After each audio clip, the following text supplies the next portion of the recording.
ಎಚ್ಚರ, ಈ ಕಾಯಿಲೆಗಳು ಬಂದರೆ ದೇಹದ ತೂಕ ಇದ್ದಕ್ಕಿದ್ದಂತೆ ಕಡಿಮೆಯಾಗುತ್ತದೆ. ಇಂತಹ ರೋಗಗಳು ಬಂದರೆ ನಿಮಗೆ ನಿಮ್ಮ ದೇಹದ ತೂಕ ಇದ್ದಕ್ಕಿದ್ದಂತೆ ಕಡಿಮೆಯಾಗುತ್ತದೆ ನೋಡಿ. ಮನುಷ್ಯನ ಆರೋಗ್ಯ ಅಡ್ಡ ಗೋಡೆಯ ಮೇಲೆ ದೀಪ ಇಟ್ಟಂತೆ ಎಂದು ಹೇಳುತ್ತಾರೆ. ಯಾವ ಕ್ಷಣದಲ್ಲಿ ಯಾವ ಆಪತ್ತು ಬಂದೊದಗಿ ಹೇಗಿದ್ದ ಜೀವನ ಹೇಗೆ ಬೇಕಾದರೂ ಆಗಬಹುದು. ನಿನ್ನೆ ಮೊನ್ನೆಯವರೆಗೆ ನಮ್ಮ ಕಣ್ಣ ಮುಂದೆಯೇ ತುಂಬಾ ಆರೋಗ್ಯಕರವಾಗಿ ಮತ್ತು ಚುರುಕಾಗಿ ಓಡಾಡಿಕೊಂಡಿದ್ದ ವ್ಯಕ್ತಿ ಇದ್ದಕ್ಕಿದ್ದಂತೆ ಇಂದು ಹಾಸಿಗೆ ಹಿಡಿಯಬಹುದು. ಒಂದಕ್ಕೊಂದು ಕಾರಣಗಳು ಇದ್ದೇ ಇರುತ್ತವೆ. ನಾವು ನೋಡುತ್ತಿರುವ ನಮ್ಮ ಸುತ್ತಮುತ್ತ ಪ್ರತಿದಿನ ತುಂಬಾ ದಪ್ಪ ಇರುವ ಜನರು ಹೇಗಾದರೂ ಮಾಡಿ ನಮ್ಮ ದೇಹದ ತೂಕವನ್ನು ಸಾಧ್ಯವಾದಷ್ಟು ಕಡಿಮೆ ಮಾಡಿಕೊಳ್ಳಲೇಬೇಕು ಎಂದು ಪ್ರತಿದಿನ ಮಾಡಬಾರದ ಕಸರತ್ತುಗಳನ್ನು ಮಾಡುತ್ತಲೇ ಇರುತ್ತಾರೆ.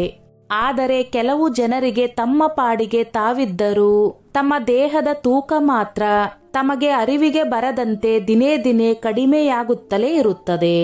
ಹಾಗಾದರೆ ಇಂತಹ ಒಂದು ಬದಲಾವಣೆಗೆ ಕಾರಣ ಏನಿರಬಹುದು ಎಂಬುದನ್ನು ನೋಡಲು ಹೊರಟರೆ ಈ ಕೆಳಗಿನ ಕಾಯಿಲೆಗಳ ರಹಸ್ಯಗಳು ತಮ್ಮ ಪುಟ ತೆರೆದುಕೊಳ್ಳುತ್ತವೆ. ಮಧುಮೇಹ.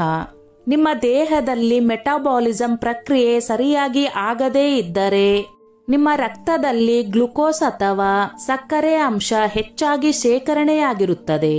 ಈ ಸಂದರ್ಭದಲ್ಲಿ ನಿಮ್ಮ ದೇಹದಲ್ಲಿ ಅಗತ್ಯವಾಗಿ ಬೇಕಾದ ಪ್ರಮಾಣದಲ್ಲಿ ಇನ್ಸುಲಿನ್ ಅಂಶ ಸರಿಯಾಗಿ ಉತ್ಪತ್ತಿ ಆಗುತ್ತಿರುವುದಿಲ್ಲ ಅಥವಾ ಉತ್ಪತ್ತಿಯಾದ ಇನ್ಸುಲಿನ್ ಅಂಶವನ್ನು ನಿಮ್ಮ ದೇಹ ಸರಿಯಾಗಿ ಬಳಕೆ ಮಾಡಿಕೊಳ್ಳಲು ಸಾಧ್ಯವಾಗುತ್ತಿಲ್ಲ ಎಂದು ಹೇಳಬಹುದು. ಹೀಗಿರುವಾಗ ನಿಮ್ಮ ದೇಹದ ತೂಕ ನಿಮ್ಮ ನಿಯಂತ್ರಣ ಮೀರಿ ಹೆಚ್ಚು ಕಮ್ಮಿ ಆಗಬಹುದು ಮತ್ತು ನಿಮ್ಮ ದೇಹದ ತೂಕ ತಗ್ಗಬಹುದು. ರೋಗ ಲಕ್ಷಣಗಳು. ಆಗಾಗ ಮೂತ್ರ ವಿಸರ್ಜನೆ ಮಾಡಬೇಕೆನ್ನುವ ಭಾವನೆ, ವಿಪರೀತ ಬಾಯಾರಿಕೆ, ಅತಿ ಹೆಚ್ಚು ಹೊಟ್ಟೆ ಹಸಿವು. ಟೈಪ್ 2 ಮಧುಮೇಹ ಆದರೆ ನಿಮ್ಮ ದೇಹದ ತೂಕ ಹೆಚ್ಚು ಆಗಬಹುದು. ದೇಹಕ್ಕೆ ಹೆಚ್ಚು ಆಯಾಸ ಎದುರಾಗಬಹುದು ಮತ್ತು ತೂಕ ಕಡಿಮೆಯಾಗಬಹುದು. ಚರ್ಮದ ಯಾವುದೇ ಭಾಗದಲ್ಲಿ ಉಂಟಾದ ಗಾಯ ಬಹಳ ಬೇಗನೆ ವಾಸಿಯಾಗದೇ ಇರಬಹುದು. ಕೈ ಕಾಲುಗಳು ಜುಮ್ಮು ಹಿಡಿದಂತೆ ಉಂಟಾಗುವ ಅನುಭವದೊಂದಿಗೆ ಕೈ ಕಾಲುಗಳಲ್ಲಿ ಮುಳ್ಳು ಚುಚ್ಚಿದಂತಹ ಅನುಭವ ಸಹ ಆಗಬಹುದು. ಮಾನಸಿಕ ಖಿನ್ನತೆ. ನಮ್ಮ ಮನಸ್ಸಿಗೆ ಎದುರಾದ ಯಾವುದಾದರೂ ವಿಷಯಕ್ಕೆ ನೋವಾದಾಗ ನಾವು ಹೆಚ್ಚು ಒಬ್ಬರೇ ಇರಲು ಬಯಸುತ್ತೇವೆ. ಯಾರ ಜೊತೆಯಲ್ಲೂ ಮಾತನಾಡುವುದಿಲ್ಲ. ಜೊತೆಗೆ ಎಲ್ಲರ ಮೇಲೆ ಕೋಪದ ಭಾವನೆ ನಮ್ಮಲ್ಲಿ ಮನೆ ಮಾಡಿರುತ್ತದೆ. ಇಂತಹ ಒಂದು ಅನುಭವ ಆ ಕ್ಷಣಕ್ಕೆ ಮರೆಯಾದರೆ ನಮ್ಮ ಮುಂದಿನ ಜೀವನ ಸುಖಮಯವಾಗಿರುತ್ತದೆ. ಇಲ್ಲವೆಂದರೆ ಇದೇ ಕೊರಗು ಮನಸ್ಸಿನಲ್ಲಿ ಉಳಿದು ಹಲವು ದಿನಗಳ ಕಾಲ ನಿಮ್ಮನ್ನು ಮಾನಸಿಕವಾಗಿ ಹಿಂಸೆ ನೀಡುವುದು ಮಾತ್ರವಲ್ಲದೆ ನಿಮ್ಮ ಜೀವನವನ್ನು ನಾಶ ಮಾಡುತ್ತದೆ. ಇಂತಹ ಸಂದರ್ಭದಲ್ಲಿ ನಿಮ್ಮ ದೇಹ ಕುಗ್ಗುವುದು ಸಾಮಾನ್ಯ. ಚಿಂತೆ ಎಂಬುವುದು ನಿಮ್ಮ ಮನಸ್ಸಿನಲ್ಲಿ ಮನೆ ಮಾಡಿದ ನಂತರ ಅತ್ಯಂತ ಸದೃಢವಾದ ನೀವು ಬಹಳ ಬೇಗನೆ ದುರ್ಬಲರಾಗುವುದರಲ್ಲಿ ಯಾವುದೇ ಆಶ್ಚರ್ಯವಿಲ್ಲ. ರೋಗ ಲಕ್ಷಣಗಳು. ಕಣ್ಣುಗಳಿಗೆ ಸರಿಯಾಗಿ ನಿದ್ರೆ ಹತ್ತದೇ ಇರುವುದು ಅಥವಾ ಮೊದಲಿಗಿಂತ ವಿಪರೀತ ನಿದ್ರೆ ಮಾಡುವುದು. ಯಾವುದಾದರೂ ಒಂದು ವಿಚಾರದ ಮೇಲೆ ಸರಿಯಾಗಿ ಗಮನ ವಹಿಸಲು ಸಾಧ್ಯವಾಗದೇ ಇರುವುದು. ತಲೆಯಲ್ಲಿ ಕೇವಲ ನಕಾರಾತ್ಮಕ ಆಲೋಚನೆಗಳು ತುಂಬಿ ಬರುವುದು.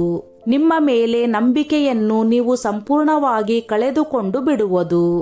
ಈ ಜಗತ್ತಿನಲ್ಲಿ ನಾನು ಒಂಟಿ ಎನಿಸುವುದು. ಆತ್ಮಹತ್ಯೆ ಮಾಡಿಕೊಳ್ಳಬೇಕು ಎನ್ನುವ ಭಾವನೆ ಮೂಡುವುದು. ದೇಹದ ತೂಕ ಸಾಕಷ್ಟು ಕುಗ್ಗಿ ಅನಾರೋಗ್ಯಕ್ಕೆ ಗುರಿಯಾಗುವುದು. ಹೆಚ್ಚು ಪ್ರಬಲ ಥೈರಾಯ್ಡ್ ಹಾರ್ಮೋನ್. ನಮ್ಮ ದೇಹದಲ್ಲಿ ಇರುವ ಥೈರಾಯ್ಡ್ ಗ್ರಂಥಿಯ ಕೆಲಸ ಏನೆಂದರೆ ನಮ್ಮ ದೇಹದಲ್ಲಿ ನಡೆಯುವ ಹಲವಾರು ಪ್ರಕ್ರಿಯೆಗಳನ್ನು ನಿಯಂತ್ರಣ ಮಾಡಲು ಥೈರಾಯ್ಡ್ ಹಾರ್ಮೋನ್ ಅನ್ನು ಅಗತ್ಯ ಪ್ರಮಾಣದಲ್ಲಿ ಬಿಡುಗಡೆ ಮಾಡುವುದು. ಉದಾಹರಣೆಗೆ ನಮ್ಮ ಮೆಟಾಬಾಲಿಸಂ ಪ್ರಕ್ರಿಯೆಯನ್ನು ನಿಯಂತ್ರಣ ಮಾಡಲು, ನಮ್ಮ ಹೃದಯ ಬಡಿತವನ್ನು ಸರಿಯಾಗಿ ನಿರ್ವಹಿಸಲು, ನಮ್ಮ ದೇಹದಲ್ಲಿ ಜೀರ್ಣ ಪ್ರಕ್ರಿಯೆಯನ್ನು ಸುಲಭವಾಗಿ ನಿರ್ವಹಿಸಿ ಕ್ಯಾಲೋರಿಗಳನ್ನು ನಮ್ಮ ದೇಹಕ್ಕೆ ಹೀರಿಕೊಳ್ಳುವಂತೆ ನೋಡಿಕೊಳ್ಳುವುದು ಇತ್ಯಾದಿ.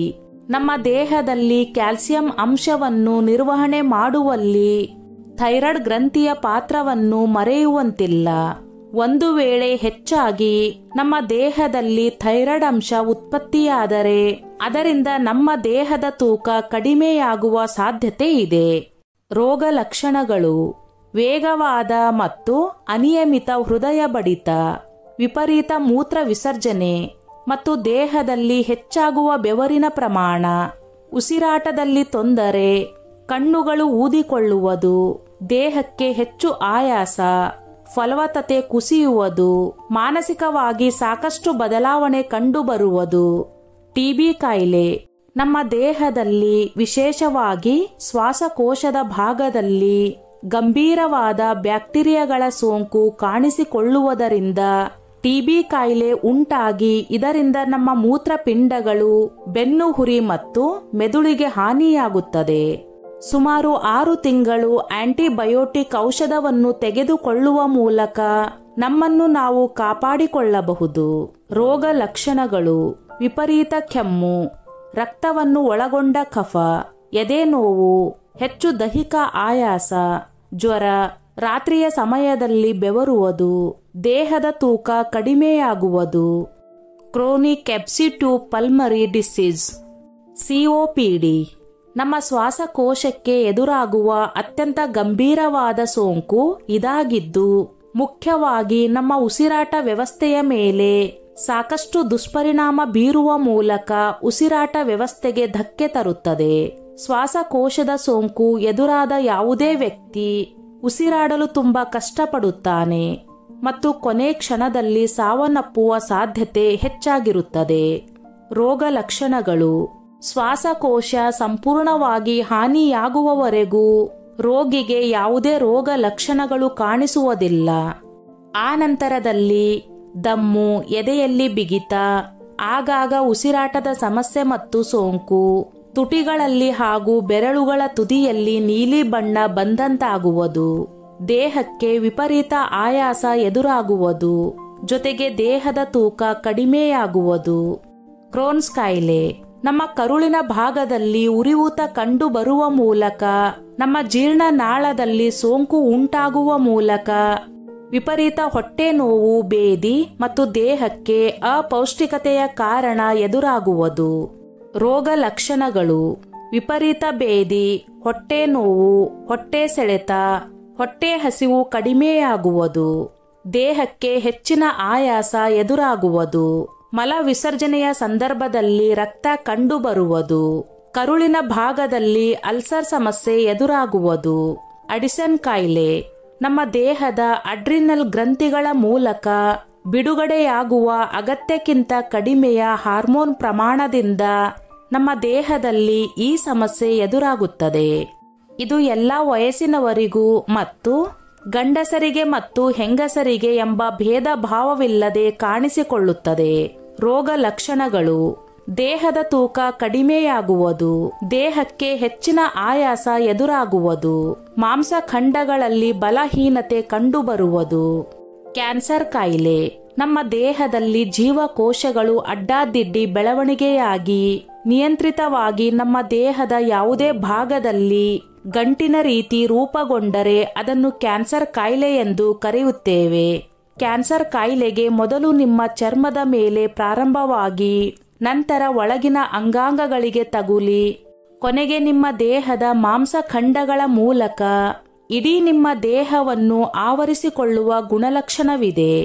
ನಿಮ್ಮ ದೇಹದಲ್ಲಿ ಕ್ಯಾನ್ಸರ್ ಯಾವ ಪ್ರಕಾರದಲ್ಲಿ ಉಂಟಾಗಿದೆ ಎಂಬುದಕ್ಕೆ ತಕ್ಕಂತೆ ಒಂದೊಂದು ಹೆಸರಿನಲ್ಲಿ ಅದನ್ನು ಕರೆಯುತ್ತಾರೆ. ಉದಾಹರಣೆಗೆ, ನಿಮ್ಮ ದೇಹದ ಒಳಗಿನ ಅಂಗಾಂಗಗಳಲ್ಲಿ ಕ್ಯಾನ್ಸರ್ ಕಾಯಿಲೆ ಕಂಡು ಬಂದರೆ ಅದನ್ನು ಕಾರ್ಸಿನೋಮಾ ಎಂದು ಕರೆಯುತ್ತಾರೆ.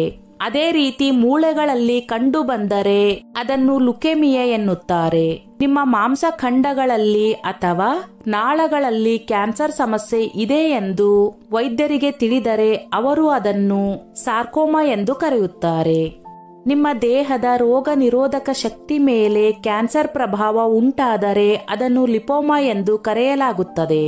ಎಲ್ಲದಕ್ಕಿಂತ ಮೆದುಳಿನಲ್ಲಿ ಮತ್ತು ಬೆನ್ನುಹುರಿಯಲ್ಲಿ ಕಂಡುಬರುವ ಕ್ಯಾನ್ಸರ್ ಸಮಸ್ಯೆ ತುಂಬಾ ಅಪಾಯಕಾರಿ ಎಂದು ಹೇಳಲಾಗುತ್ತದೆ.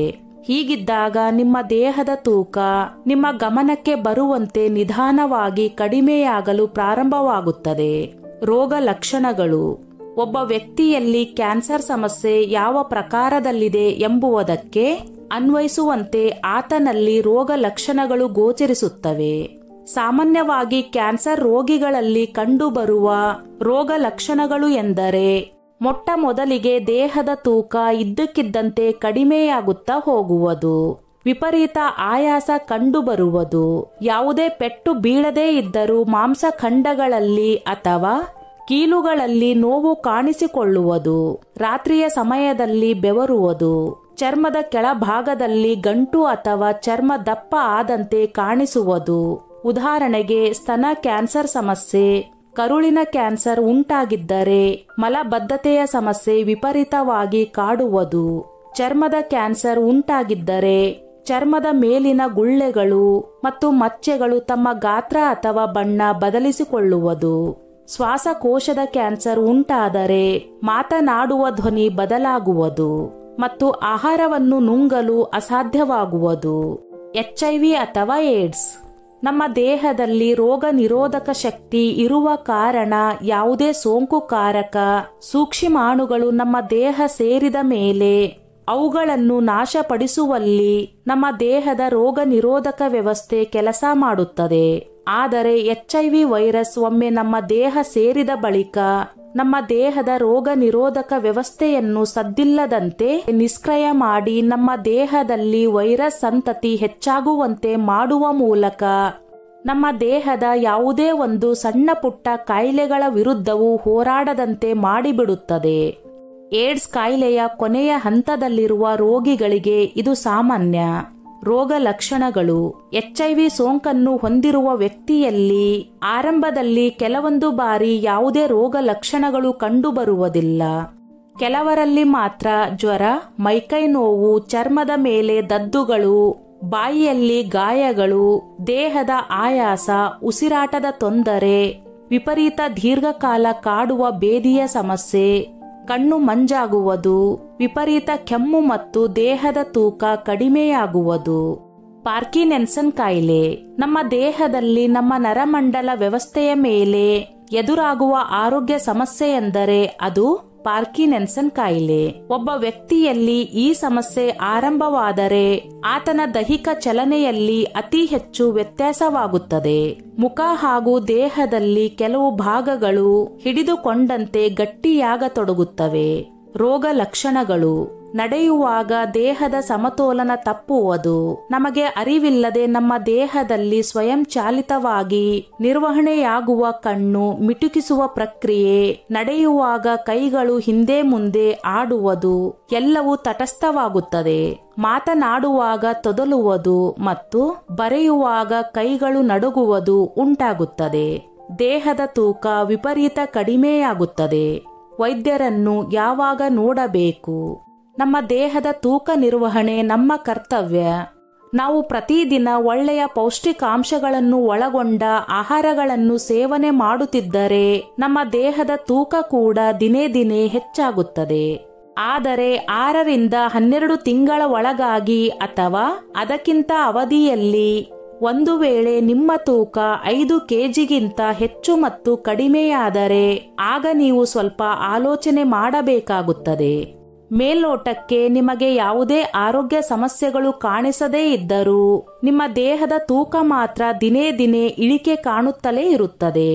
ಹಾಗಾಗಿ ಈ ಸಂದರ್ಭದಲ್ಲಿ ನೀವು ವೈದ್ಯರನ್ನು ಕಾಣಬೇಕಾದ ಅವಶ್ಯಕತೆ ಬರುತ್ತದೆ. ಈ ಮೇಲಿನ ಕೆಲವೊಂದು ಆರೋಗ್ಯ ಸಮಸ್ಯೆಗಳನ್ನು ಆರಂಭದಲ್ಲಿ ಪತ್ತೆ ಹಚ್ಚಿದರೆ ಸುಲಭವಾಗಿ ಬಗೆಹರಿಸಿಕೊಳ್ಳಬಹುದು. ಹಾಗಾಗಿ ಯಾವುದೇ ಕಾರಣಕ್ಕೂ ನಿರ್ಲಕ್ಷ್ಯ ಬೇಡ. ಸ್ನೇಹಿತರೆ, ಈ ನನ್ನ ಮಾಹಿತಿ ನಿಮಗೆ ಇಷ್ಟವಾಗಿದ್ದಲ್ಲಿ ದಯವಿಟ್ಟು ಶೇರ್ ಮಾಡಿ, ಲೈಕ್ ಮಾಡಿ ಮತ್ತು ಸಬ್ಸ್ಕ್ರೈಬ್ ಮಾಡಿ.